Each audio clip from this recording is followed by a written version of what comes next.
Welcome back, ladies and gentlemen, to the OUSA Dota League Season 3. I'm your host, 49, Mastercaster, who talks a lot faster, and this is Game 2 of the Best of 3 series between SMOCK Gaming playing against Fight Club. Fight Club were able to take a very successful Game 1 off the back of King Killer's performance over in the Juggernaut, as well as a pretty solid performance coming through from Gats as well as Flash on the Advantage and Zeus respectively. The sheer amount of team fight power that I have to provide in these engagements, with a little bit of help from RNGs with the cast mounts as well as the crit, enabled them to pull through a victory against SMOCK, even though they were playing substantially from behind. So there was about 12,000 gold lead. SMOCK's favored by the first 25 minutes. They were able to eventually turn that around to SMOCK. This time choosing to ban out one of UGTFO's only heroes, the Centaur Warlord. It's just going to be the Clockwork Goblin for him to work with at this point. Might be looking to go for a Clockwork Goblin in the first pick, since this time SMOCK are the ones that have access to that first pick, so Fight Club immediately standing to ban out the Sniper. So we could actually be seeing Axe slip past the net this time around, since as far as SMOCK are concerned, they could choose to not ban out the Troll Warlord, in which case it forces Fight Club to choose to prioritize the Troll ban. That gives them access to the Axe. So Axe hasn't actually been picked up in any of the games we landed semi-finals or the landed finals so far, the ODL3, owing to the fact that all the teams simply like to ban them out, since he is able to provide a lot more consistency than a hero like the Centaur Warlord. So it looks like UGTFO, he's only got the Miranda to fall back on. Every single one of his heroes, the Centaur Warlord and the Clockwork Goblin, has already been banned. So Morgan, sitting there in the corner looking a little bit sad, shedding a tear, and Bambi, he's not going to be here, so he also understands that pain, having every single offlane you play being repeatedly banned out to Fight Club. Actually chooses to go for a Witch Doctor ban, so Troll Warlord's going to be given away to Fight Club. More than happy to play against the Troll Warlord. They've given away the Troll Warlord in the past. They were able to use that to great effect against Gucci. So we'll see how effective the Troll Warlord is going to be in the hands of SMOCK. Troll Warlord, the reason why he's commonly picked or banned, is he's a hero that's very easy to execute. It's a lot more difficult playing against the Troll than it is to actually play the Troll. Especially since it's very similar to a Juggernaut. Every time you're able to find a pick-off or you're able to find, you can instantly translate into a tower through the battle trance. He gives you a fantastic amount of map control just through the fact you're able to get objectives early on. Also gives you a very reliable way to turn around engagements. If you try to initiate and go for a kill against Troll and you overstep your bounds, even by a slight amount, Troll Warlord can instantly stand his ground, turn around the battle trance, and just smack you to the ground.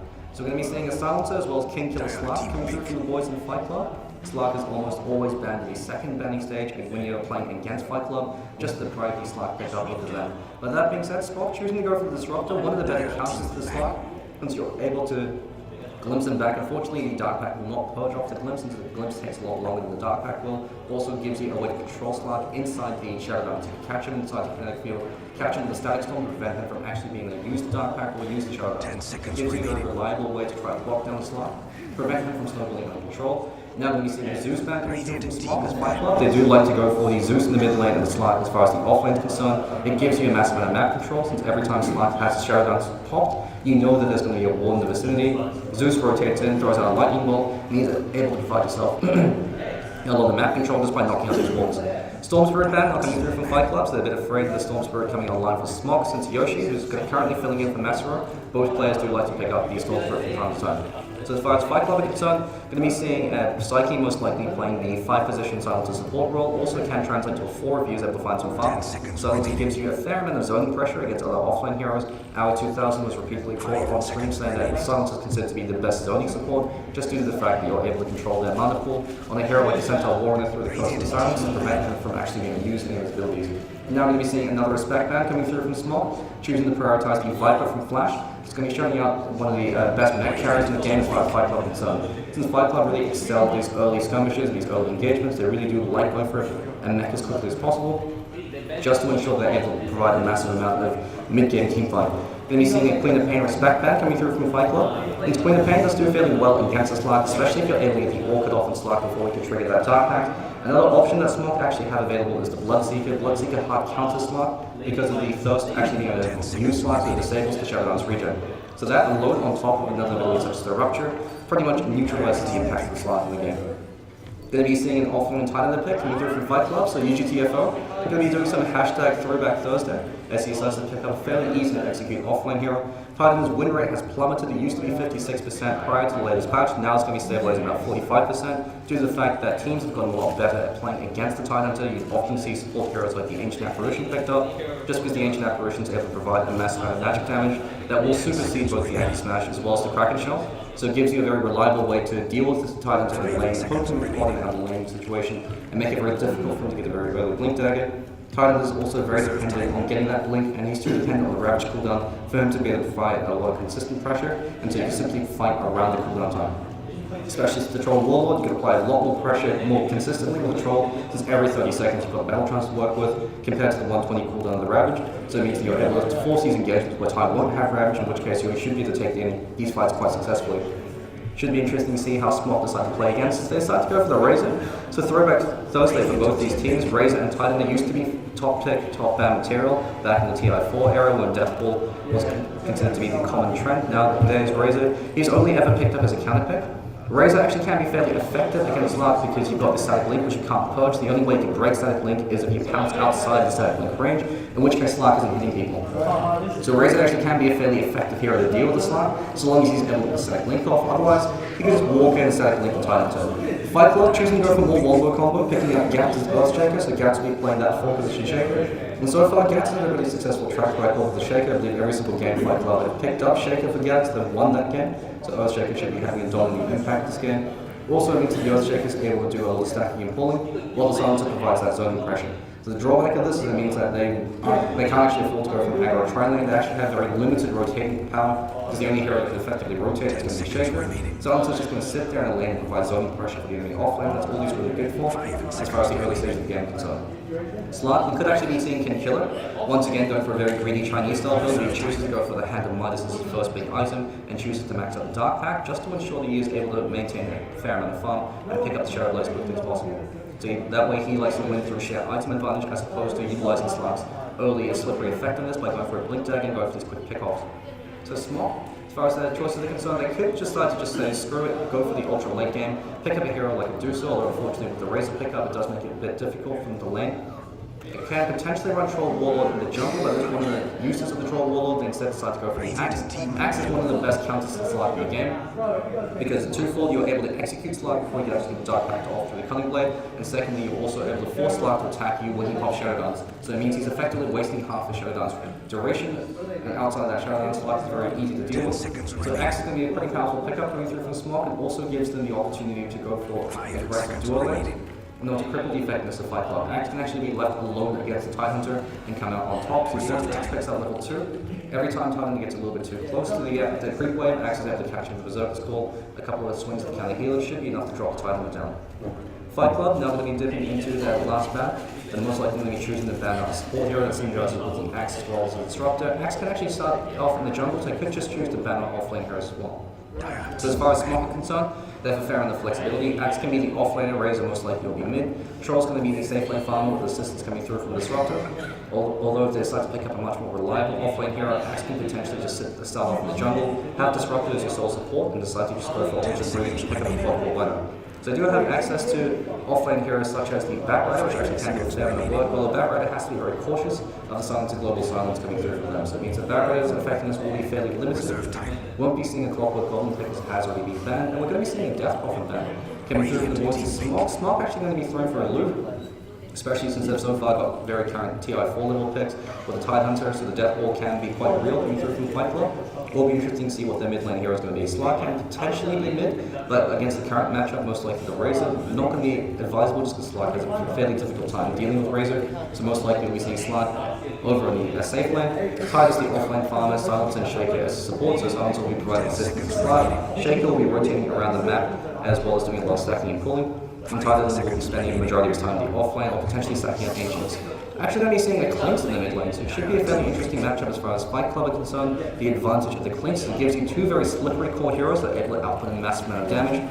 Clinkz provides you absurd amounts of DPS, more than almost any other hero in the game, even without items, just of a skill set. The only thing Clinkz lacks is any kind of lockdown or any kind of CC effect. It's the reason why you often see Clinkz go for a Blink Dagger or an item like Warlord Legends as their first big item, just to provide themselves the ability to actually offload their damage.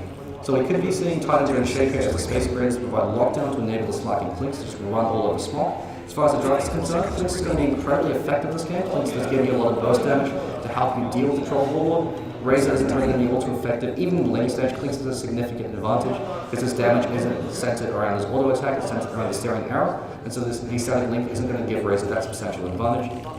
That being said, Clinkz has to be very wary of the Disruptor. Disruptor is fantastic at dealing with Clinkz just by catching him inside that static storm coming field combination. forces Clinkz to immediately run, or at least go for an item like a BKB. So the Troll Warlord can offer you a massive amount of DPS potential. Slark can go blow for blow against Troll, but he's got more farm. Same can be said for a vast majority of carriers, because Slark has that 5.5 second grace period of the Shadow Guns.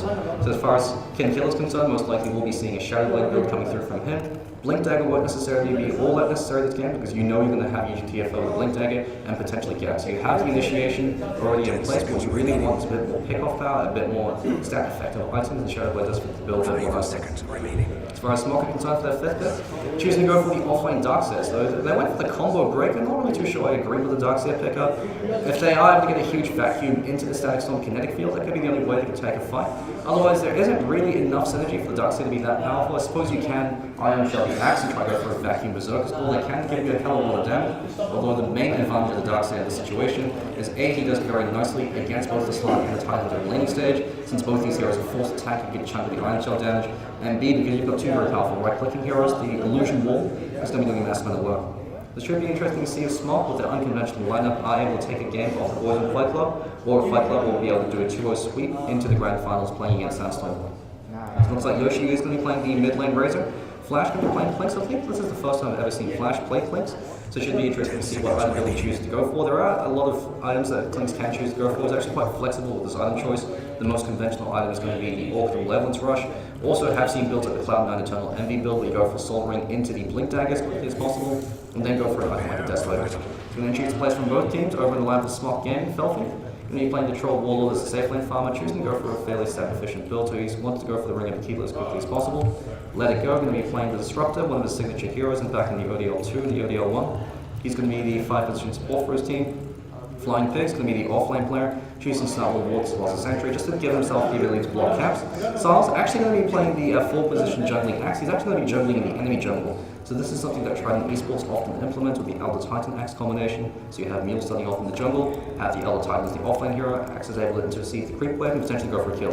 So that could be the line of play coming through from the boys in SMOCK with the Iron Shell as well as the Surge early on. Syle's is guaranteed to get a couple of good Berserker calls off, and the Iron Shell does a hell of a lot of damage, especially on top of the counter helix. On the line of the Fight Club, once again, SMOCK rotating through the enemy jungle, Kin Killer leading the charge as a Slark in the 1-position role, choosing to start with the Polyblade just to ensure he's able to get these last hits. And then we see UGTFO. SMOCK actually breaks over Let It Go, doing the target priority. Gush actually comes through from him, so UGTFO. Forced to go for Gush, can't unfortunately not going to land, but Let It Go should be taking a full hit. Forced to actually go for the kinetic field, not going to be enough, and UGTFO choosing to go for a point Gush early on. Who was going to be the call? So let's throw it back over to yesterday's series and UGTFO. Although he wasn't able to ensure that kill by going for a point in Gush, he really should be the one getting this bounty rune just to ensure that he's able to pick up level 2 for Flash. Maybe the greedier one, choose to pick it up instead. Actually tries to go for a point in Skeleton Wall. Not too sure I agree with this pickup, especially in the mid lane. You almost always want to go for Searing Arrow at 1. Otherwise, you're going to be having a difficult time against Razor. That being said, the thought process behind Skeleton Wall could just be to break the static link, but a much more reliable way to do that is just to start with Boots first. So Flash, going to be having a very difficult time in this mid lane matchup against Yoshi. Should heavily favor Yoshi at level 1, especially since Yoshi was able to get a better creep block, so he actually has the uphill advantage compared to Flash, who now has to deal with the mischance as well as the reduced vision, especially since Flash doesn't actually have the base damage contested against Razor. So Yoshi should be having a pretty easy time over in the bottom lane. Dual lane actually coming through as Syle's as well as Flying Pigs, but I've actually like to see Syle's in the jungle and Flying Pigs as the offline farmer, just to ensure that both these cores are able to find farm, because you want to Blink Dagger on the Axe as quickly as possible, and you want Flying Pigs to get something like a mech as quickly as possible for the rest of your team. So Syle's should be having a pretty easy time. No one will score anywhere near him in Kin Killer. Already going to be eating a fair amount of damage. Counter Helix, not going to proc over in Kin unfortunately, but the Iron Shell going to be doing a fair amount of work. So Flying Pigs is basically just playing a glorified support at this point. Not too sure how effective this will be. It really depends on the enemy team making a misplay and allowing Syle's to get a free kill. If they're able to find a single kill against Kin off the back of this, it's going to be worthwhile. Otherwise, Gas really should be spending a fair amount of time going for the stack as well as the pull through. Since none of these camps have been blocked, I could actually look to go for an aggressive Observer in this case, around there just to have vision of this path. You can go for some creep skipping plays if they really wanted to. The only hero that potentially contests this is going to be the Silencer. So Gas actually chose not to start with a single clarity, so chose to go for the Gauntlet Strength instead. This is actually going to be a massive misplay. You need to start with at least 2 clarities over on Shaker, otherwise you don't have the mana to do anything. So he's going to throw out the Fission now. He's going to get out of mana. He's actually going to take it down. Syle's should be able to find himself an easy kill. Gas going to die to the Iron Shell damage and he decides to keep chasing. Syle's one more counter healers. Here comes a pounce coming through from Kin. Kin barely able to turn around. Syle's actually going to be on the receiving end. Kin might be able to find himself a kill. Flying Pigs goes with a Surge and Syle's barely able to disengage. So the misplay on misplay, but now Gats, he's forced back to the fountain, doesn't have any kind of mana regen, so he doesn't have enough mana to throw out the fissure. He is actually not going to be doing anything in this lane. Psyche's going to be forced to give him the clarity, otherwise Gats might as well just go to the fountain. He's not going to have any impact as far as lane stage is concerned. Siles caught the curse in silence, at least picks up the bounty rune, depriving it away from Flash, and Flash in the mid lane. Now it's just going to catch up as far as the last is concerned. Yoshi still has more denies, but this is very difficult to deny against Clinkz, especially because you have to factor in the staring arrow damage. So Yoshi did choose to go for the static link, waited for a little bit too early, but Flash, the second point Skeleton Walker finally able to pull through. Looks like over in the top lane, UGTFO got whacked down. Haste for another one, let it go, as well as Felfy. Over the draw Warlord, able to ensure that kill. Felfy can actually even choose to go for more points in Berserker's Rage this game as opposed to maxing out the fervor, just to give himself a bit more movement speed and to increase the stun time. It gives you a bit more reliability at dealing with the Tidehunter. He actually even chosen to go for no points to fervor, just max out Berserker's Rage alongside the Whirling Axis to ensure that you've got as much DPS potential against the Tidehunter. Otherwise, the fervor isn't necessarily too important against them. Kinkiller going to be pushing up the creep wave. We do see a very aggressive laning look in place by the raiding side to give them perfect vision of flying pigs and flying pigs. Going to be zoning out Kinkiller for now. Kin did choose to go for an early point in the Essence Ship, realizing that against melee heroes, point in Essence Ship is going to be very valuable. We'll actually choose to go for Kill Attempt. Second point in Essence Ship could actually get a play coming through from Kinkiller. Does give you a way to at least break even against flying pigs. Otherwise, we could be seeing a Chinese build from him. He chooses to max out the Dark Pact as quickly as possible. So Sans, will that Tranquil Boots pick up? No, rotate into his own jungle. Not too sure I agree with this, just because they weren't really able to accomplish an awful lot with Flying Pigs just over the bottom lane. They should have actually just left Flying Pigs to start with, because now he's going to fall behind quite quickly as far as experience is concerned. Kid has actually got almost the same amount of experience as well as Flying Pigs, so it's not going to be impeding their offlane. Let it go. Could potentially lose enough to kill against UGT. Doesn't actually have a point of Titan Shell, so he's actually looking quite fragile. Felfy actually looking not too bad as far as last hits and the nice turn. He is slightly ahead compared to Kinkiller just because he hasn't as much pressure being applied. And Yoshi in the mid lane, most likely going to be the mech carry for his team. Although Razor no longer is going to be that effective mech carry, he can't actually afford to use mana to go for it, so Razor is actually going to be forced to go for something like a VKB for Leon, or even something that drops to Endurance. Otherwise, the old school build would just rush the mech over in Razor. The 225 mana cost is too much for the Razor to bear, especially since static link costs 50 mana at every level. So Flash, so far holding on to his gold, he does have a lot of flexibility with Clinkz as far as items are concerned. We could be seeing something like a Orchid Rush coming through from him. Also could be seeing a Soul Ring into the Blink Dagger to give himself a bit more positioning capability. It really depends on the matchup. In this case, because it gives you easy kills against Disruptor, most likely the Orchid 11 is going to be the first big item. UGTFO, once again, gets whacked down, let it go for a good glimpse, set up the kill for Felfy. Felfy now the face boots. UGTFO can actually show himself in lane, so UGTFO really should be looking to start stacking up these Ancients, but excellent awareness coming through to support SMOCK gaming, already placing an Observer Ward there. It doesn't prevent them from stacking, but it gives them visions. They know if they start to go to a stack, take the steals and let them attack. Gats hasn't really been accomplishing too much. He has at least kept up as far as experience is concerned. He has been going for these pull-throughs. Looks like he's been stacking this cat. He really should be using one of his tangos to eat this tree here, just so he could go for the double pull-through. Deprives entire wave worth of experience. We're going to be seeing a very greedy pop wall coming through from the dire side. So this does give you vision both for the roots as well as in the jungle. Often you see a sentry ward placed in this region just to try and catch out two most common observer ward spots, which is going to be here as well as here. Not going to be the case in this scenario. Would have actually liked to see an observer ward either there or there, give yourself a bit more vision in this region. Kin actually looking quite low because he doesn't actually have access to the Shadow Darts. He's got to be very cautious of Flying Pigs. Flying Pigs actually even looks to set up a kill with Vacuum if he's able to catch Kinkiller out of position. But Kin, once again, looks like he's going for the max Dark Pact build, so he will be going for the farming route, so Midas will be his first big item, so he's even holding onto his gold. Sports really should be pulling him some kind of regen. Kin having a very difficult time. This is the power of the Darkseid in the offlane role. If you're playing against a melee core hero, you're able to exert a lot of pressure. Kin, very close to death. Gats really should be giving you one of those tangos. Gats is also at the tangos. Where's Psyche? Surely he's got tangos to spare. Yoshi ensures himself in this room. Cost him a 3-man rotation to do this, and UGTFO, stacking up this camp. Doesn't actually have enough damage to clear it yet. You need 3 points in the Anchor Smash to give yourself a bit of reliability in dealing with the Ancient stack. Psyche choosing to max out in the last ward this game. You usually would prefer to see them max Curse of Silence, but against the Darkseid, since you're no longer dealing with the axe, max last ward does make the most amount of sense. So Flash, he is choosing to go for the Orc and Levels build. It gives you the ability to basically print money every time you see the Disruptor, and so let it go. Has to be very cautious this game once the Clinkz starts to pick up the Orchid. Felfy has purchased the Morbid Mask, going to put him in a pretty good position as far as farming is concerned. You could just choose to stick with a naked Morbid Mask and go straight into the S and Y, so you can finish that as quickly as possible. Otherwise, you could just choose to go for the Hammerstone over the bottom lane Felfy. That's like Flying Pigs are going to take your death as Kinkiller, as well as Psyche and ensure that kill. Good visual block coming through from Gats. Actually, Gats isn't using his mark, so Gats just went in for the body block. So Ken's able to find that kill. It looks like the boys are going to SMOCK. Having a few issues as far as the internet's concerned. Just going to quickly do a sound check to ensure we're not having any kind of mic echoing issues. Okay, it looks like everything's fine. Over in the mid lane flash, if they look at the last of the nice, Felfy's going to be leading by far, 41 for 11. He's putting himself in a pretty good position. So if he does decide to go for the helmet dominant route, start stacking up these camps. Looks like his camp already has been stacked. So both teams making good use of the ancient camps as well as the neutrals to ensure they're able to accelerate their farm. So like the recognition coming through from them, camp has been stacked once. So none of the other camps actually has been stacked. So they could actually be doing a bit more. Psyche and Gats maybe looking to rotate. Unfortunately, these are the two worst support teams to rotate with. Earthshaker is actually fantastic at rotating on his own, but the Silencer's not really going to be doing an awful lot. They might be to find a pick off against Yoshi. But Yoshi, he's wisened up to this. He's going to point to the static link or the unstable current, so they have to find another kill against each TFO. So without the Sentinel Warrior, without a clockwork, it's going to be feeds it even more. Going to be having a pretty rough game this time around. Bambi ships Tier, he knows the pain. So Felfy, will be interesting to see what he does choose to go for. If he decides to go for the S and Y as early as possible, gives him great fight potential for them to be the contestant Gats King Killer, especially since Ken did choose to go for the hand minus. Picks up around the 7-minute mark, so almost 8-minute hand minus by the time it's delivered to him. So about 3 minutes lower than it usually is, since Ken's usually up to find 5 to 6 minute hand minus. Actually, it doesn't even have the hand minus yet, so we're going to be seeing a 9-minute hand minus coming through from him. Flying Pix has been doing a great job at contesting farm with King Killer. In comparison, UGTFO hasn't really had that much impact. This hardcap been stacked to all hell. Sal's going to play this up with a little bit of assistance from Flying Pix. Speaking of Sal's, we've left him alone for now. Usually in Axe, he starts in the jungle, he's able to find 8 to 9 minute blink dagger, depending on how lucky you are with the stacks. At the rate that he's farming, most likely going to be looking at 11-minute blink dagger coming through from him, unless he decides to steal this ancient cap, this hard cap side.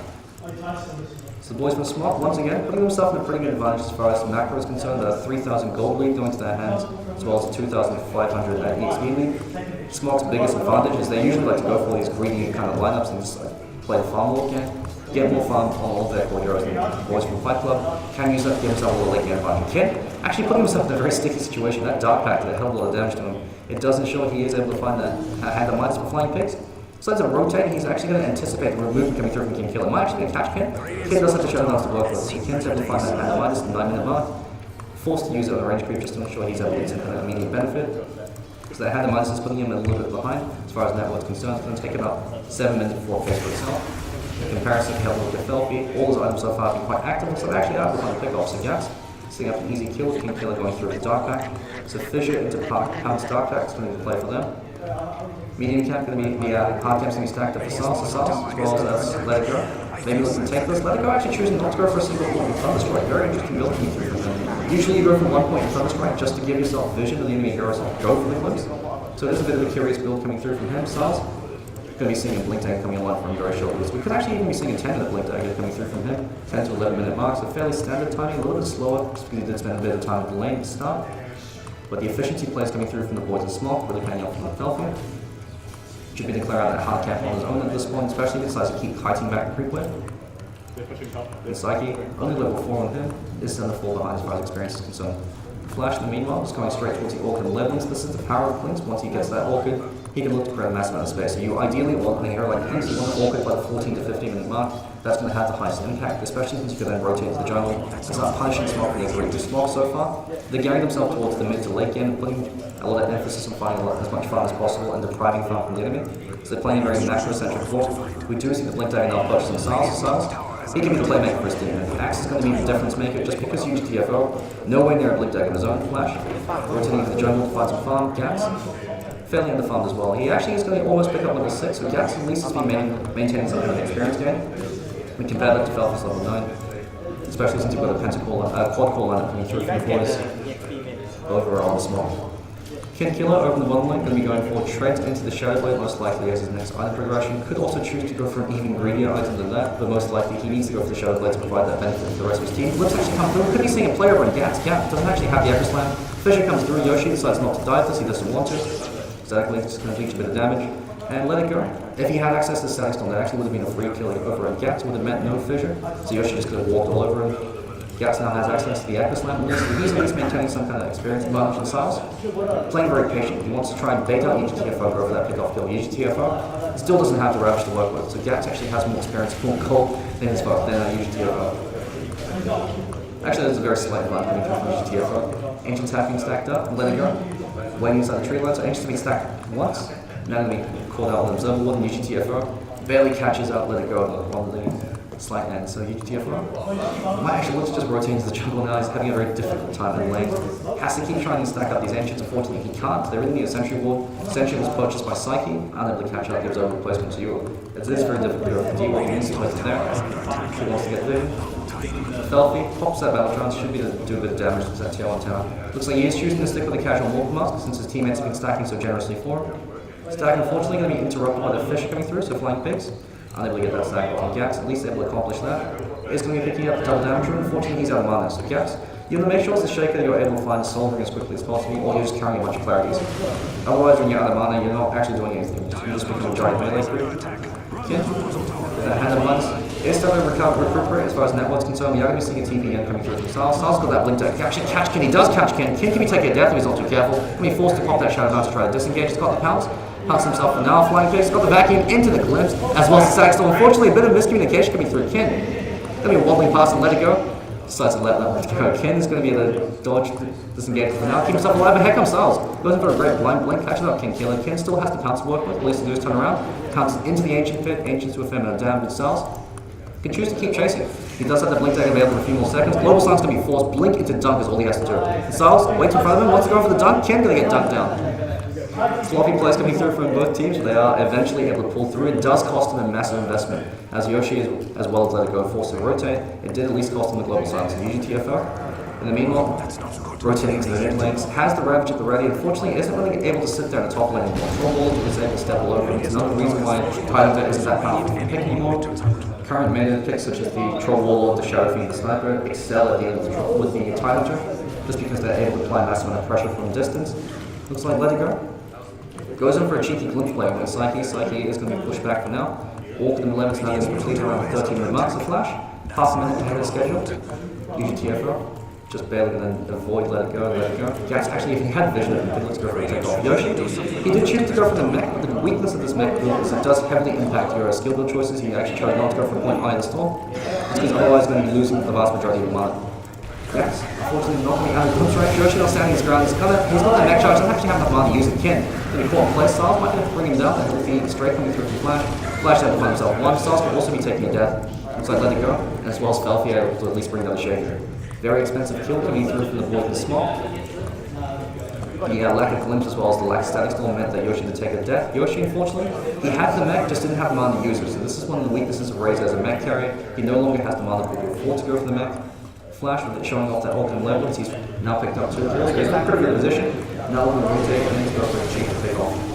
Flying Pig's going to be taking a death, and here comes Slark, actually maybe trying to turn things around. King Killer takes a bit more damage, here comes Static Storm. Dunk unfortunately miscalculated. Should be to bring down Ken regardless, use TFO. Gets cleaved down by Felfy. Gax goes up for a big Echo Slam, unfortunately not going to be enough. Once it goes and gets Let It Go. Let It Go has Glimpse, has to glimpse back Gax now. Decides not to go for the Glimpse, goes for the Thunder Strike instead. Styles going to whiff with the Blink Berserk score. They are able to bring down a Flash with the one axis coming through from Felfy, so Felfy at least able to find some recovery with the triple kill. Yasha Poach has been doing a lot of work for him. The fact that he chose to max out the Berserker's rage was sure he's just able to run him down. Mech charge now coming through, Gax. Potentially could be glimpse back in. Let It Go is in position to go for that glimpse. Mech is top less, the tail on tower should be taking a fall. Felfy pops the battle trance, taking absolutely no chances. Self, meanwhile, choosing to go for that blade now looking to rotate through the Clinkz jungle. SMY is going to be complete, so this is the reason why you choose not to go for the helmet dominant and stick with the multi-mask. It shaves 1,000 gold off you go for the SMY, so you get that SMY a lot earlier, and since SMY is the one that really excels in the early stage of the game, it gives you very cost-effective stats. You want to finish it as quickly as possible to help you go for these early skirmishes. And with that, the power control of Warlord really being made quite readily apparent since King Killer. Just with the hand of mines, can't actually do anything yet. He needs a Shadow Blade before he tries to go for his pickoffs. Flash, unfortunately, has to be quite careful as well because of Styles. The parry Axe is really doing a huge amount of work. It's the reason why Axe is often banned in the first banning stage pretty much every single game. He is able to apply such a huge amount of damage. If left uncontested, he gives you a lot of consistency. Because you're almost always able to find a 9 to 10 minute blink dagger in comparison using GFO. Nowhere near his blink dagger. He could be the mech carrier for his team if they really need him to, but they really need him to provide some initiation. Over the top lane, Flash. Can be called out by Yoshi. Yoshi can be called the ultimate 11 silence, decides to keep himself now. They don't have to Disrupt that. Call comes through the fight, and Yoshi could actually take a death. The mech charge is not going to be enough to keep himself alive. Styles goes in. Global Styles is also going to catch up and use TFO, as well as Static Storm Styles. Has to dunk to work with the Styles, take a lot of damage. Has to go for the dunk instead of scout on the dunk once again. Huge TFO barely lives, and boys from Fight Club find himself a massive turnaround. Flash finds himself a double kill. Yoshi.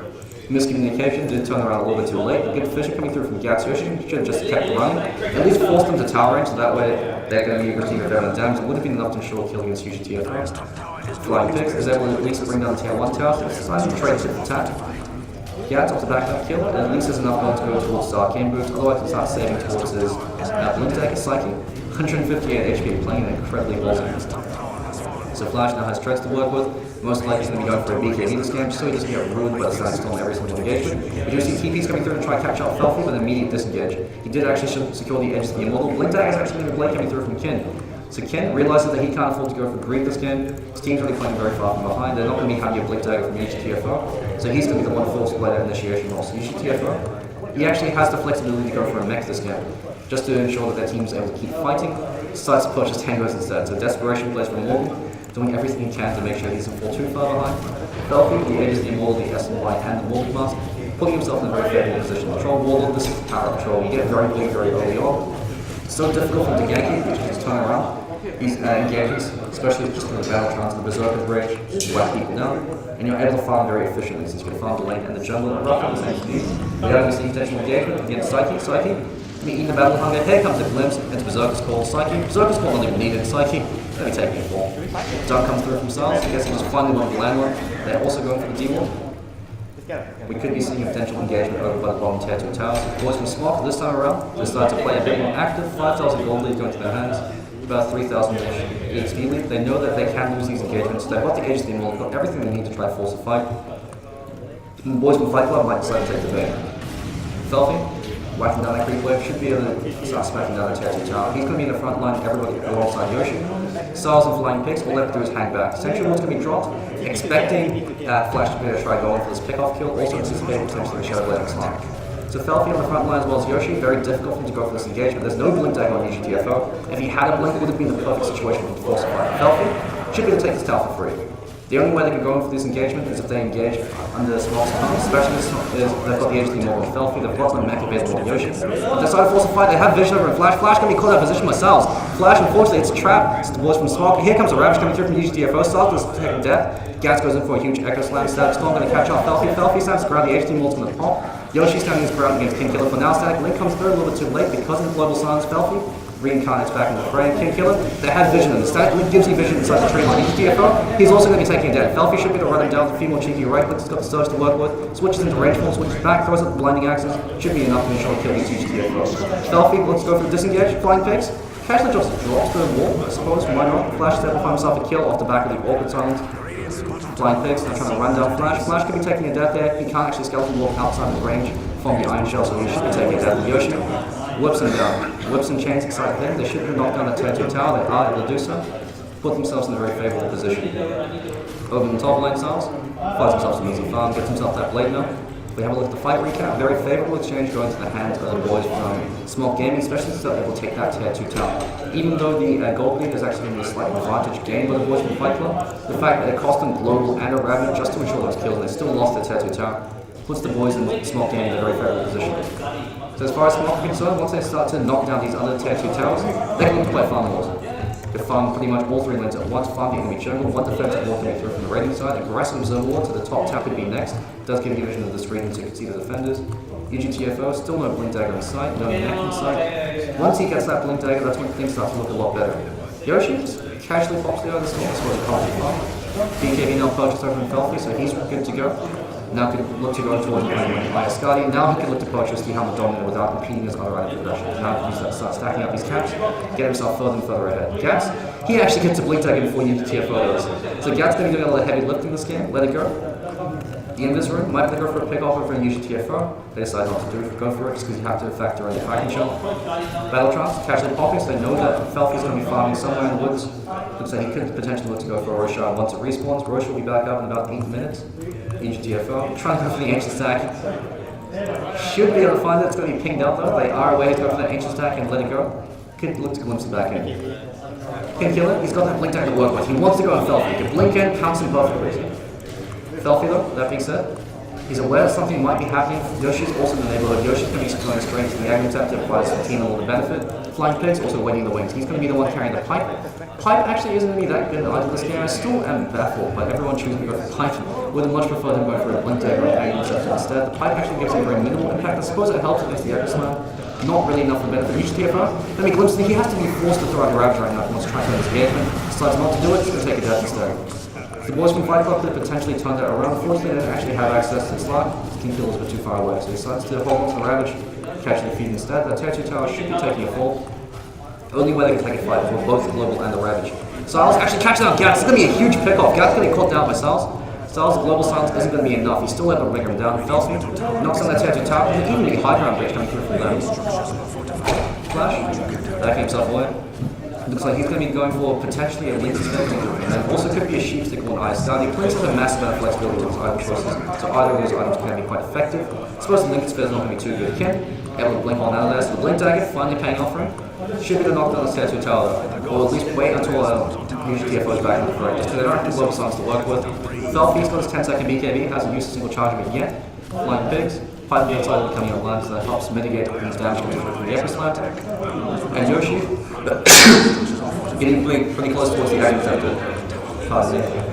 So Yoshi and Felfi, all they have to do is stand at the front line. They've got enough survivability between the two of them. They should be able to apply with pressure, force the enemy team to initiate onto them, in which case Silas, whilst Flying Pigs are able to counter-initiate. Let it go. Here comes a huge Echo Slam from Gats. Might not be enough to Felfi since it's a trap. Pops that BKB. Here comes a wall. Here comes a Ravage coming through. Not going to do anything for Felfi. Slapping around UGTFO. UGTFO is going to be taking a fall there. Kid, going to be Glimpse back in. Glimpse, unfortunately, not going to be enough. He is able to pounce himself with 3 line for now. Felfi goes to the range forms, right puts him down to blinding accident. Psyche, fleeing for his life, gets cleaned up with an ultra kill coming through from Felfi. Should be a Tier 2 tower now taking a fall. This could actually be high ground coming, falling for the boys in Fight Club. Olympus is fallen, don't have anywhere to defend this, none of their ultimates are up. They've got buyback on Kent, as well as UGTFO, but UGTFO, no Blink Dagger, no Ravage, no mercy being shown by Flying Pigs and Felfi.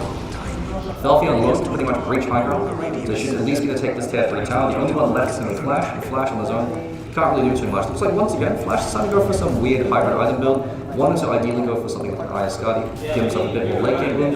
Realized he needs to BKB this game, so forced to go back into it, just to ensure he doesn't get wrecked by these status in every single fight.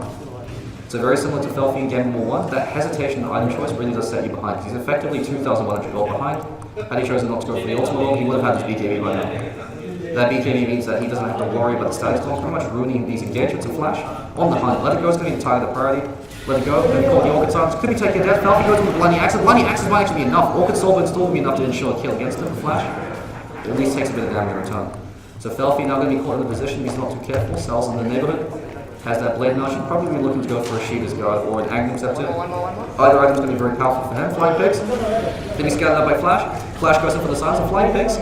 Kind of pops the pipe up inside. Yoshi's also there, he might be able to turn around. Felfi dashing in from the side as well as Sals. Sals is going to be the one to try to start this engagement, but it looks like both teams send him back away. Flying Pigs will be interesting to see what he chooses to go for next. He really needs a Blink Dagger, so that way he can get his clutch attacking all combinations going. Sals really would like to see an Agni Scepter on him to give himself more turn power, or if he decides to play towards the late game, could be going towards a Shiva's Guard to ensure that that way he's able to maintain some kind of relevance. Also gives him a great way to deal with both the Clinkz as well as the Slark, just by reducing their attack speed. Vanguard actually going to be played, so choose to go for the Crimson Guard. Crimson Guard also not too shabby. Crimson Guard is going to be very valuable in this game, especially because you have to factor in how quickly the Reichen's coming through from the Clinkz. It does give you a great way to push towers as well. It's a defensive item with the Crimson Guard coming through. BKB will finally be finished in King Killer in a little while longer. But unfortunately, when Slark is forced to go for a BKB, you're in a very bad position. Slark ideally wants to forego the BKB and go for a Skadi first, just because very similar to the Terrorblade. You have enough stats and you could afford to skip the BKB. You've got the Get Out Jail Free card coming through from the Dark Pact and the Shadow Dance, so you don't actually really require the matched immunity. And in this case, it's also because of the card Disruptor pick. So Let It Go of Disruptor going to be the MVP of this game, exerting such a huge amount of pressure in these engagements. King Killer actually going to scout out Flying Pigs. He's got that Blink Dagger available as well as counter blinks. Flying Pigs can maybe look to go for a vacuum. UGTFO. Got to get one left behind. So King says Seer, sucker, gets caught up by the vacuum. Global Sun's going to be forced out. UGTFO has got the Ravage to work with. He wants to try baiting a few more people. Flying Pigs actually has to be very careful. Glimpse comes through. We could be seeing a Ravage. Huge Ravage comes through. Catch that fall. Echo Slam lands only on one. UGTFO gets dunked down. Here comes another kill coming through from Stars. Great 3-man. The Berserker's call inside the side stop. Flash also going to take his fall. This is game, set, and match for the boys in the Fight Club. SMOCK can put himself in a good enough position. They should be good shores that are active at least. Buyback available in UGTFO, no Ravage at the ready. That was a near perfect Ravage coming through from him, but Sars. Berserk's called to static storm, too much to handle. So Flying Pigs able to start that engagement by forcing out the global silence because Psyche panicked and went for the global a little bit too early. The shores are going to be losing to these ones to the racks, potentially even two. Even if they do come back to life, they don't have their ultimates. SMOCK, this is their chance to go. They can afford to play super greedy girl for the inside of racks. Pink's going to be coming through.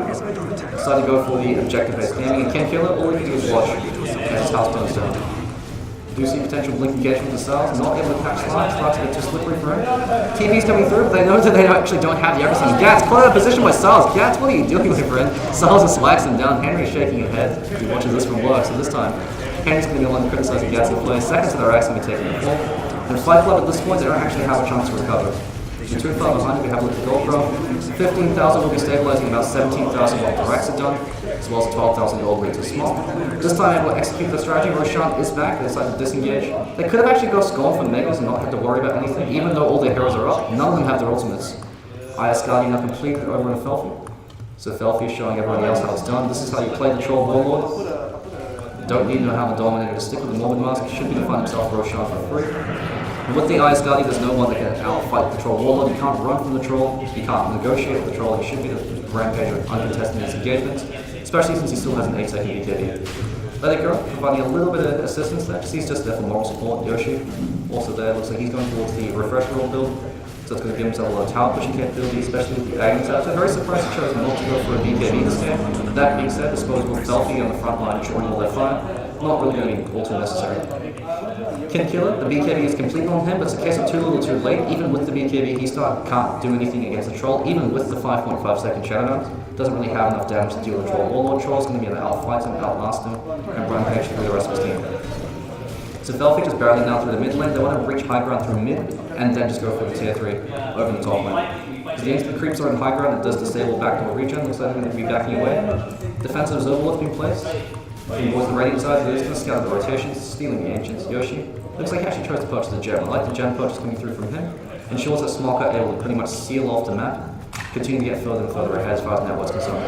The only hero that really has a lot of effect on network coming through from him, speaking of Slark, gets a great 2-man over Psyche. Psyche, no echo slime coming through from him, no global silence. Gats is able to get the echo, not going to be enough. Flash gets right click down. Gats, let me take your death in each TFO. No chance in hell.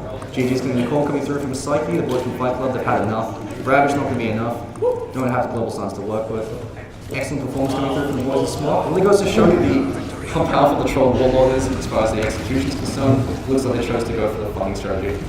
So it looks like we're going for a game of the 3. SMOCK gaming, they'll take out game 2 against Fight Club. Fight Club, a lot of their issues lay in the fact that the Clinkz had a pretty good time in the mid-lane matchup. It's just the off-lane Tidehunter, the fact that each TFO still wasn't able to finish a blink deck, so wasn't able to go for the ancient stacks, wasn't able to stay in the lane because of the Troll Warlord.